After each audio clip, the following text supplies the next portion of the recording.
Olá pessoal, sejam muito bem-vindos a mais um vídeo e o nosso tema de hoje é Qual é o meu papel? Parte 2. Roda a vinheta.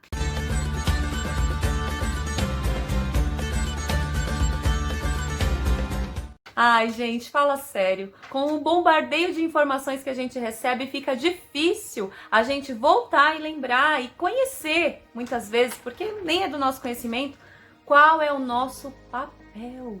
Sim. E hoje, no vídeo anterior, eu falei um pouco sobre o nosso papel como mulher. E hoje eu quero falar sobre o nosso papel como mãe. Mas se você não é mãe ainda, mesmo assim eu convido você a continuar nesse vídeo. Por quê? Porque você é influenciadora. Lembra que eu falei no vídeo anterior que a mulher é influenciadora? Então vai servir pra você também. O que eu tô fazendo com isso aqui, ó? Uau, um papel em branco. E sabe o que representa esse papel em branco? Nossos filhos. O Senhor Deus nos emprestou para nós criarmos e ensinarmos a sua palavra aos nossos filhos. E Ele nos entregou assim, ó, um papel branquinho, limpo, pra gente escrever. É responsabilidade ou não é? Responsabilidade demais pra gente ficar terceirizando, né?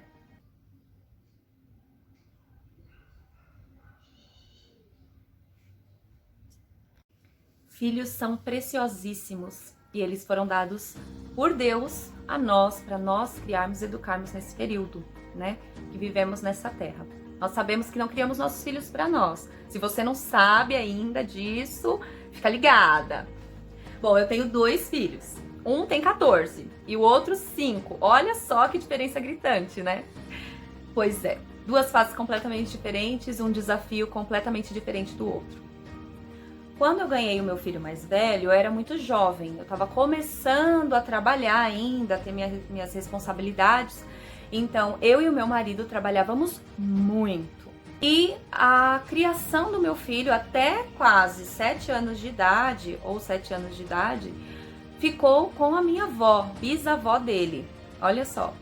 Então, assim, ele passava o dia inteiro na casa da minha avó e eu pegava ele à noite. Eu deixava ele de manhã para ir trabalhar e à noite, quando eu chegava do trabalho, eu pegava ele. Foi assim durante toda a infância do Arthur. Eu perdi muita coisa, gente. Eu não vi os primeiros dentinhos caindo, né? Minha avó, graças a Deus, minha avó sempre foi uma bênção. Não era aquela pessoa, sabe, possessiva e tal, mas ela tinha o jeito dela de cuidar. E meio que eu auxiliava, a gente inverteu o papel, né? Eu terceirizei a minha maternidade, a maternidade do meu primeiro filho. Pois bem, passaram-se muito tempo, eu cheia de traumas, e aí eu não queria ter outro filho, mas o Arthur queria muito um irmão, ele orava e pedia um irmão. E aí eu tive então a coragem de engravidar novamente e tive um aborto com 3 meses de gestação.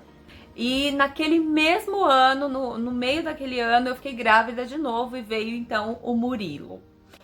Mas aí eu decidi que essa segunda gravidez não seria como na primeira. Eu decidi que eu deixaria de trabalhar e ficaria cuidando do meu bebê. Até que ele tivesse pelo menos uns 2 anos, onde eu colocaria ele na escolinha e voltaria ao trabalho. Eu e meu marido combinamos assim, pra gente tava certo, tranquilo. Eu não queria perder essa primeira infância do Murilo. Então, veio o Murilo, graças a Deus uma bênção, cheio de saúde, um desafio, né? E aí, nesse período que eu tava em casa com os meus filhos, a gente começou a fazer muitas coisas juntos.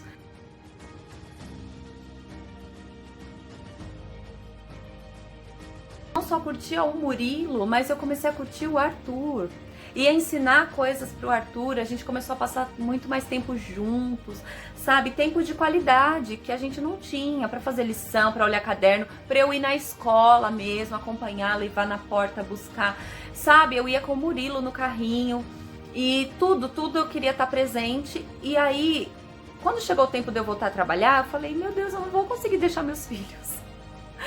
Eu não posso deixar eles mais. Eu acostumei. E é maravilhoso. Eu sei, gente, que muitas mães não têm essa oportunidade, como eu não tive um dia, né? Eu precisava trabalhar pra gente ter o mínimo. E eu sei que muitas mães precisam trabalhar. Muitas mães são mães e pais, né? Nem tem um parceiro pra contar. Então, assim, o que eu quero dizer não é com relação ao trabalho, mas com relação ao coração. Porque durante muito tempo eu estava voltada ao trabalho e a mim mesma. A minha satisfação, a minha rotina, o que eu queria, o que eu precisava. Mas quando nós olhamos para a nossa família, tá? E aí eu quero falar sobre o papel de mãe, que é o doar-se, que é abrir mão de si mesma, né? Para o outro. E isso eu digo, gente, não de uma forma integral, mas de uma forma primordial. Primeiro eles e depois eu me organizo e eu me cuido para que eu possa cuidar bem deles. Então é um todo, porque muitas campanhas, muitas pessoas hoje têm o papel de mãe de uma forma negativa.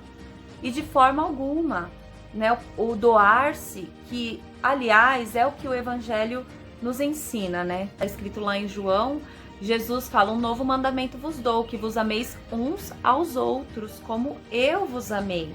Então Jesus, ele nos amou e a prova do seu amor foi dar a sua vida. Então é impossível viver de uma forma egoísta, né? Se é para eu dar a minha vida, se é para eu me dedicar, eu estou dando a minha vida e me dedicando ao quê? Mais a minha beleza, mais a trabalhar para comprar o que eu quero para mim, para minha satisfação. E muitas mulheres se perdem na questão de dar o que eu não tive para o meu filho. Não é ruim o seu filho saber a necessidade. E não vem me dizer que passa necessidade, gente, não passa. Não passa necessidade. Pode passar apertado, aqui em casa a gente está passando uma fase complicada, mas a gente não passa necessidade. O Senhor Deus supre, Ele cuida, Ele vai dando estratégia e sabedoria. Então, onde está o nosso coração?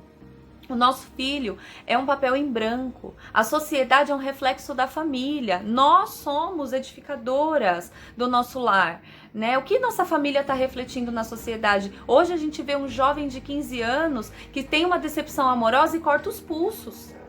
Sabe, porque briga com o professor, coloca o dedo na cara do professor e fala: meu pai nunca falou assim comigo. E é por isso que ele tá tendo aquela atitude, por certo, né?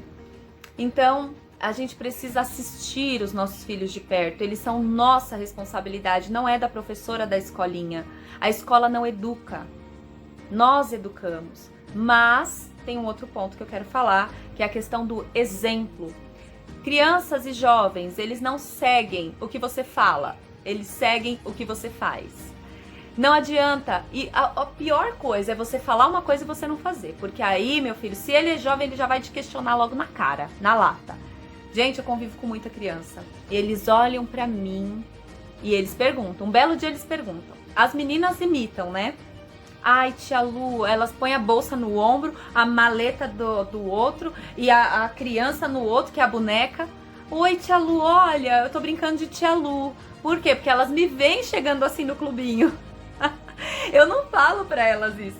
As crianças imitam a gente, eles veem o que a gente faz. É muito mais importante o exemplo. Então, se seu filho tá refletindo alguma coisa, provavelmente tem alguma coisa aí que tá, né? Então a gente precisa observar isso. Outro ponto importantíssimo, se você vai à igreja, se você diz que você segue uma doutrina, né? Como aqui em casa, nós vivemos por princípios bíblicos. Mas se eu ensino, tento inculcar isso neles, levo pra igreja e lá na igreja a gente é de um jeito e chega em casa é de outro, é a pior coisa da vida. Quantos jovens a gente vê desviados e não quer nem saber de ouvir falar de igreja, porque o pai era um santo na igreja, mas em casa batia na mãe. Porque a mãe era, nossa, mulher do círculo de oração de fogo de Acha 4. Mas em casa era maldizente, era fofoqueira, era irritadiça, rixosa. Aí essa criança cresce nesse ambiente e fala, que o quê? Eu que não quero isso pra minha vida. Deus me livre, isso faz é mal, não é? Então, o testemunho, que vem também com a questão de dar o exemplo. Bom, gente, não é fácil, né, ser pais e mães, mas se nós seguirmos essa receitinha aqui, esse manual, dá certo. Dá certo. Sabe essa receitinha? Dá certo.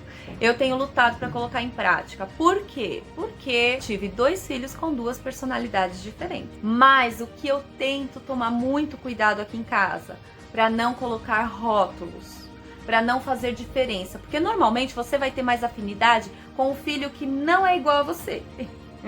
Aquele que é mais parecido com você, vocês vão bater de frente. Mas aquele que você que é diferente, você consegue, né, lidar melhor. Então, cuidado para não fazer diferença com relação aos filhos. Cuidado para não colocar rótulo no seu filho. Abençoe o seu filho com a palavra que sai da sua boca, porque a língua tem poder de vida e de morte. Então, abençoe. Não fica falando, mas você é burro, mas você é difícil, mas você é isso, você é aquilo. Não, filho, você é uma bênção. Filho, você é inteligente. Filho, você consegue. Filho, em nome de Jesus, coloque a mão na cabeça da criança.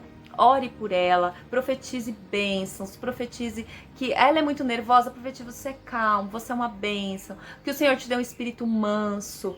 E assim nós somos as influenciadoras do nosso lar, edificadoras, colunas, amém? Então, que nós venhamos lembrar o nosso papel como mãe, que é tão lindo, que é tão único, que é tão especial e que ninguém pode fazer por você. Não adianta, pode ter vó, tio, prima, babá, mas é a mãe que é a mãe. É a mãe que tem a responsabilidade, que tá com a caneta na mão de escrever. Então é isso, pessoal, eu espero que tenham gostado do vídeo. Se vocês gostaram, deixa o seu like para eu entender que você gostou. E compartilhe, né? Compartilhe com tantas outras mães, porque tem tantas mães vivendo tantas situações, gente. Olha, não esqueça, a gente gera os nossos filhos no ventre, mas depois que eles nascem, nós geramos eles nos nossos joelhos, na oração, tá bom? E não se esqueça, Deus está conosco, nós temos um preço valioso e ele é preço de sangue. Você não está sozinha. Então compartilhe essa mensagem com o maior número de mães que vocês conseguirem. E eu espero tenha abençoado. Não se esqueça, anote esses versículos, porque a palavra de Deus é uma receita que dá muito certo. Gente, um grande beijo e até o próximo vídeo.